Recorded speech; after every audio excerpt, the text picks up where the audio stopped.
History was always my favorite subject. I had always known that I would pursue a degree in it once I had finished high school. After 4 years, I had finally graduated, and I began working in a field research team. It was absolutely overwhelming to be the front line between the modern world and the ancient. We would always access research from historians and pinpoint locations of potential sites, where we could conduct excavations to uncover anything that could be of use. Me and my colleagues were so eager to find groundbreaking finds, like the Rosetta Stone or the Dead Sea Scrolls, but we were happy enough to find pottery shards. Anyway, the purpose of this text is to explain and reveal to you all one of the biggest discoveries that I had found. It was so big that I fear it could have great implications on the world that we live in today. We were excavating a site in the Italian city of Volterra, where the remains of an ancient Roman villa had been spotted by farmers plowing the fields. They had uncovered evidence of the foundations, as well as finding a few coins dating to the reign of Emperor Vespasian. I happened to be in Italy at the time, and I was called to join in on the excavations. What we found was largely typical Roman household items, as well as a few weapons and a lot of damaged infrastructure. It was as if the villa was destroyed by fire, and there was a slight skirmish here before it became lost until now. By far the best find of the site had to be the partially burnt yet perfectly readable scroll. Surprisingly, it had survived all the years underground, and no effects of moisture had given it any sign of deter. It was written primarily in Greek, and all of us were so eager to have it translated. Some words could not be made clear enough, as the author must have had messy writing. We immediately sent it off to an expert to have it properly examined and deciphered, and for the scroll to be properly preserved. We would have to wait a few months before we could hear any word from the researchers as to the content of the scroll. The months slowly progressed into years, and any excitement that I once had for the scrolls was soon forgotten. I had all but forgotten about them, until I was invited to a special lecture by the professor who was put in charge of reading and studying it. The excitement had once again sparked up in me, and I was certain that we were to be given an exclusive look at the contents of the text within. The lecture was only attended by myself and 10 others who were present at the dig. He gave us all printed copies in English of the full text for us to read at our own leisure, before he quickly summarized what the scroll was about. Apparently it was written by a Roman named Gratus. In it, he basically gives an eyewitness account of the crucifixion of Jesus Christ. This was definitely quite big. It was carbon dated to be of origin from at least 80 AD, so the viability of the author being present at the crucifixion was quite high. There have been many other accounts of the Passion of Jesus told through less reliable sources written much later, in further centuries. There was only one reliable source to Jesus' life, and that was the Gospel of John, which was written by one of his own disciples. Possibly biased, but it was at least written by an eyewitness.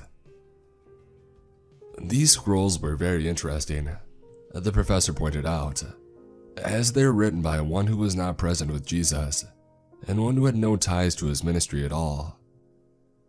It is basically an account of a Roman who was overseeing the whole crucifixion, and the strange events that he witnessed through his non-believer's eye.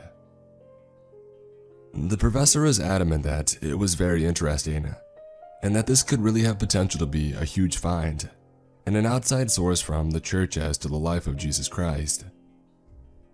I was determined more than ever to read it. When I returned home, I delved straight into it. It only consisted of 6 A4 pages, and so I could easily get through it all in one sitting. I couldn't believe what I was reading. The things that this Gratus was saying. He must have either been very much against the Christians at the time of writing, or based on the pleading nature of his writing to make the reader believe him, he was truthful. I had to read it again. Once I finished, I read again and again until I had gone through it nearly 8 times. What Gratus had written down, what he described of the events of that day, could very well change everything. The whole fundamental idea of the Christian faith could very well be put in jeopardy by this one eyewitness account, and it is terrifying if it is true. For your own benefit, the contents of the scroll will be attached to this text. Please be advised that this has not been altered at all, and what you are about to read is 100% the authentic account from the scrolls. I truly hope that you don't need to read it as much as I did to fully comprehend the ramifications of it. I really do hope that what is mentioned is not true. My name is Gratus Cassius Longinus. I was born into a renowned family, being a grandson to the infamous Cassius, who helped orchestrate the assassination of Julius Caesar. We were a patrician family with my father Quintus, a renowned general and senator with a vast portfolio of agricultural assets scattered throughout the empire, as my role model. He and my 2 older brothers had a significant presence in the Senate. It was obviously my destiny to follow on their path and continue my family's century-old traditions, and eventually become a part of the Senate as well. It was always my dream to climb the Circus Honorum and become a consul of Rome. Even if it was just for a single term, it would be the closest I could ever get to the power of the emperor. The purpose of this work is to not describe the Roman word of my family, nor do I intend to boast many exploits and achievements during my time. I wish to recount a very significant event that happened when I was a 23-year-old tribune in Syria. One of the first steps any patrician Roman must accomplish to climb the Circus Honorum was to serve some time as a tribunus lacticlavius. Basically, this role was for 3 years, where I was to work closely with the legate of the legion and be the second in command. Once this had been completed, I was eligible to return to Rome to become a quaestor and officially begin playing a role in the Senate. It was my final year as tribune for the Gallica Legion under Lepsus. Gallica and the Ferrata Legion were the only 2 garrisoned in Syria at the time, and we worked diligently in preventing any incursions from the Parthians to the east. Due to this, our aid and presence in the province of Judea had become very minimal. Judea was what you could call the satellite of the Syrian province, in which all of its jurisdiction fell under the governor of Syria. The distance between the provinces was too hard for one man to cover, and so a prefect was elected to represent the governor. In this case, the prefect at the time was Pontius Pilate. He was desperate for more Roman military presence in Judea after the numbers of Jewish patriots began to rise. These zealots were always a nuisance to the Romans in Galilee, but now they had begun to spread south into Judea and began to threaten Pilate himself. Seeing that we were at a relatively peaceful time with the Parthians, Lepsus ordered me with a detachment of a cohort to go to Judea and meet Pilate in the capital of Caesarea. It took us nearly a week and with a few hassles from local bandits before we had arrived. Upon arrival, I met with the prefect who told me of the situation in Judea. It was coming close to the festival of the Passover, in which Jews from all over Palestine would flock into Jerusalem to pay their respect at the Temple Mount. As prefect, it was his duty to travel to Jerusalem and be present during this festival in order to remind the Jews who was in charge of them and to keep order. Since he had been prefect, the number of incidents during this densely packed event had grown every year. Last year, there was a particular incident where Pilate's life was directly put in danger. I knew straight away what my cohort was to be doing. We were to accompany Pilate to Jerusalem. We had been in Jerusalem for nearly 2 days.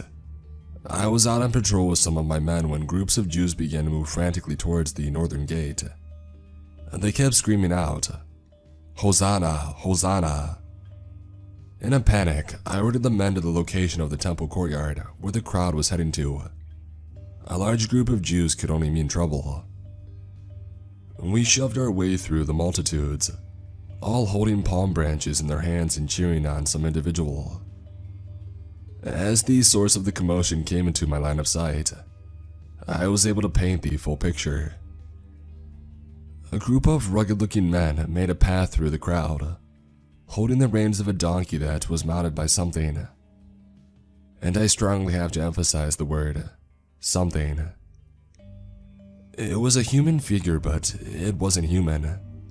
It was not someone, but rather something that I could not understand. Its skin was an unnaturally pale tone, and its eyes were similar to that of a spider, dark and empty, with small eyes all around its head. Its hair was a blackish red, with long dreads running down its shoulders. It was also lacking a human nose, and it had no mouth.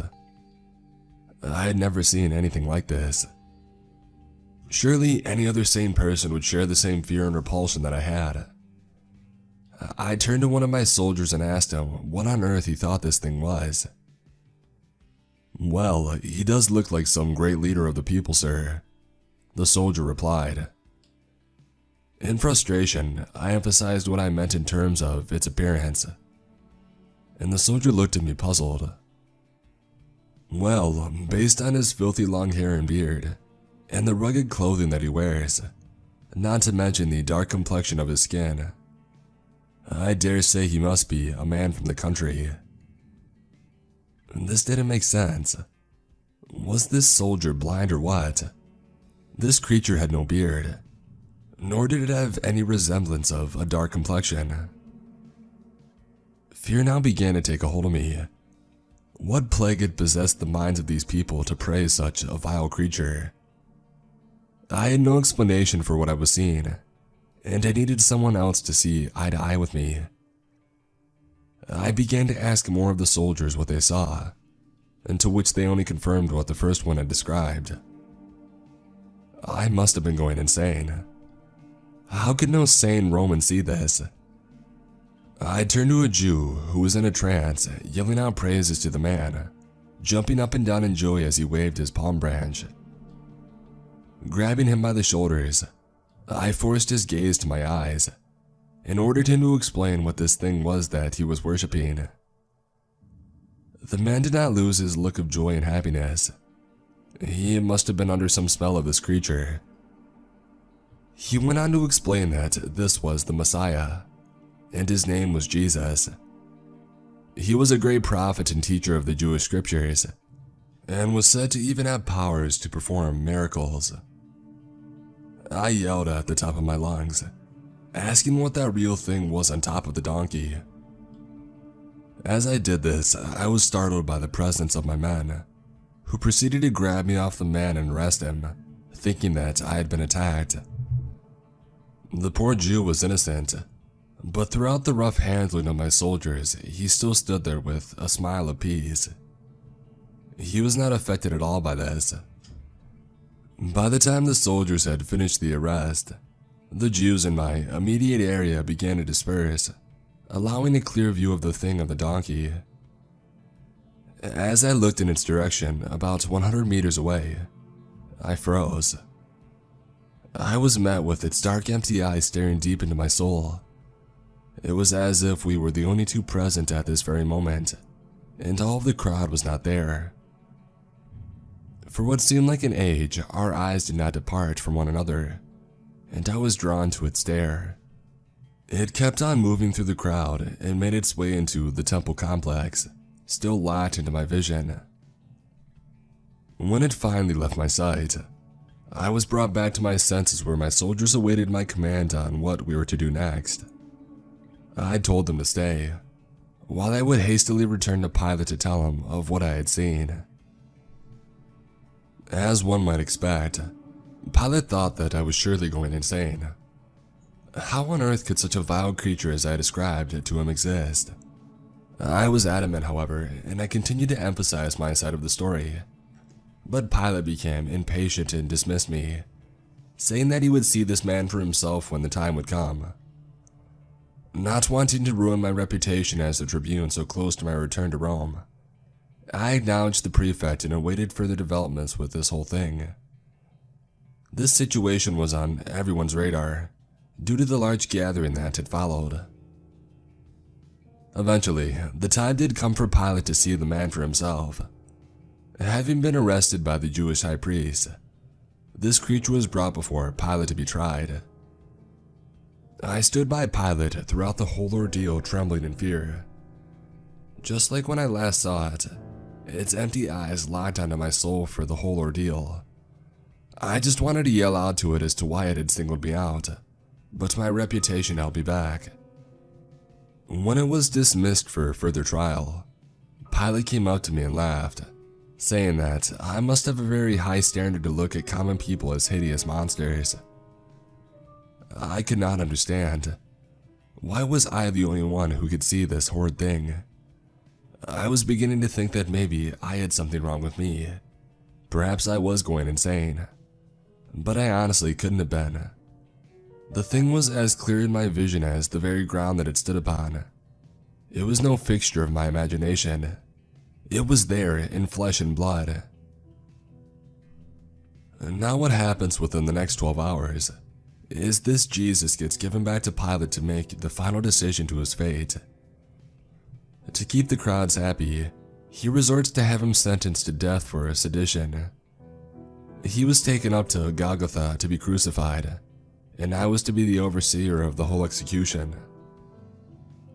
Throughout the whole ordeal of carrying the cross through the streets, this Jesus did not loosen the grip of his gaze upon me. Whether it was his main frontal eyes or the eyes in the back of his head, they were always fixed on me. When we had arrived at the place of the crucifixion, we began to place him on the cross. I was afraid to step too close to this thing, but duty beckoned me to do so. We laid him down onto the cross and I grabbed one of his pasty pale arms where I was to nail its palm into the cross. And that's when I heard it. A stranger's voice in my head. It was coming from this creature. It was very crispy and it sounded nothing like any human I had ever heard. He spoke these words to me. "Nailed to the cross, God's plan shall be. Yet idle on earth, you shall live to see, when he will come to smite those of thee." I had not the slightest idea of what he was talking about, and I stepped slowly away from it. These words kept on echoing in my head. What on earth did it mean? The soldiers raised him up and the creature was now hanging upon the cross. Many of its followers all stood around crying and wailing in utter mourning. One woman in particular, who I learned was its mother, was absolutely broken to see her son hanging on the cross. But why? The thing was not human. Better off it was dead than alive. Going by everyone's emotions, the human form that this creature had for all these followers must have been severely beaten and close to death. But the true form of it was without a single scratch. It hung there, alive as ever, with those damned horrid eyes locked onto me. 6 hours passed in the human form of the creature. It let out a cry and some words that I was not able to hear as I was not a part of the ensnared. He died, but the monster that I had become too familiar with by now was still alive. Some close followers carried the body down and took it to the tomb. All present were deeply depressed and upset for losing such an inspiring role model. The mother was the last to leave the tomb, emotionally dead from all the trauma of the day. As they rolled the stone into place to seal the tomb, I saw in the shadows of the carved out rock the figure of that creature, standing upright, still looking into my soul.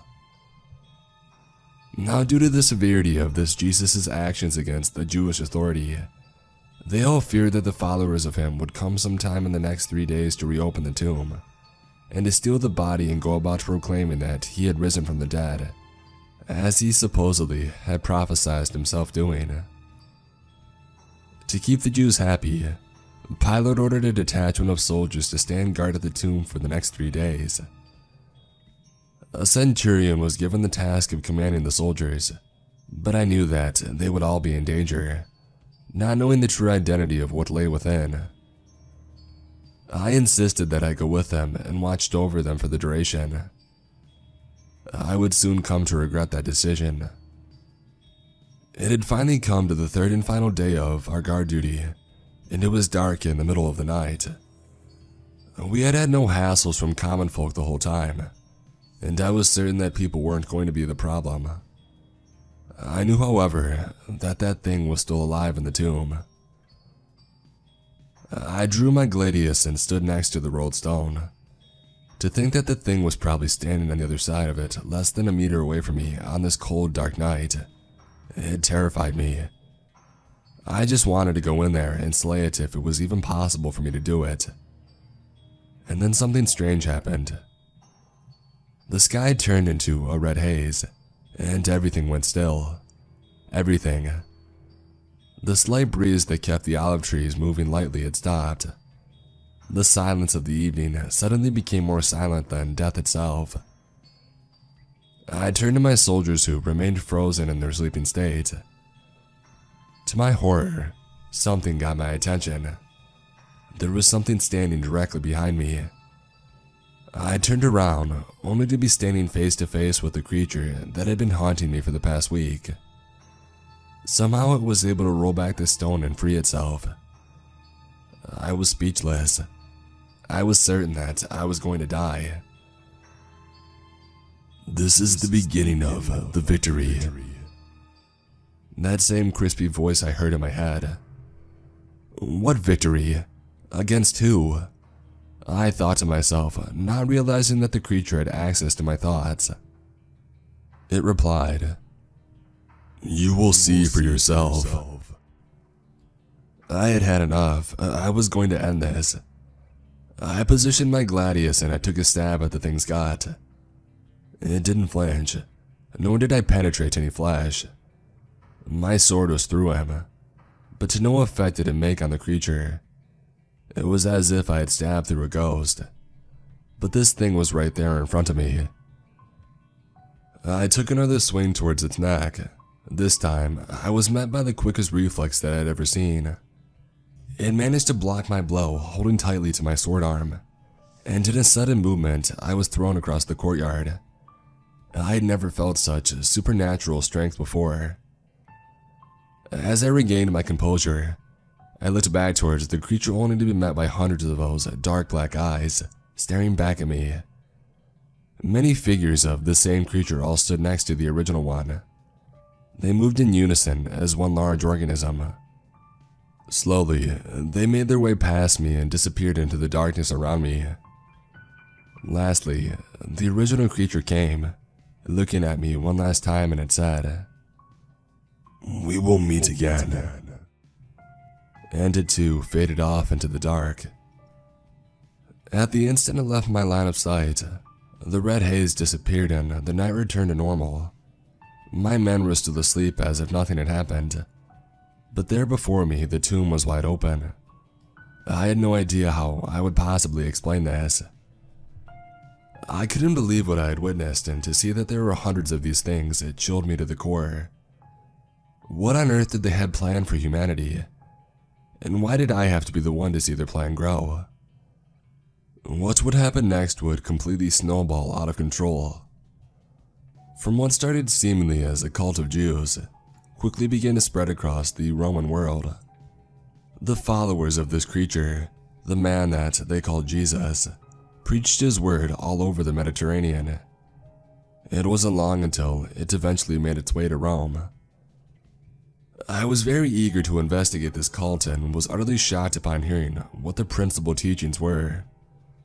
To love one another as you love yourself. it was a cult based around universal brotherhood and peace.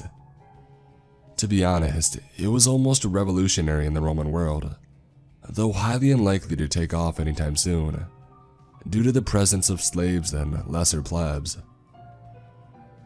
As I write this now, the cult of Christianity continues to spread and its followers continue to grow. I do not know to where it will end up, or if it will become even bigger than it has become. All I know is that there is something sinister driving this new cult. Its good teachings and peaceful words are a mere disguise to a larger plan, and what that is, I cannot say at this stage. What I can say is that whatever the creature was that I watched get crucified, it was not something that I would like to call my savior. It was the embodiment of something far darker than I could ever imagine. It is my greatest hope that this cult will die off sooner rather than grow any more than it already has. And finally, to end this text, I must mention the bizarre phenomenon that had happened to me.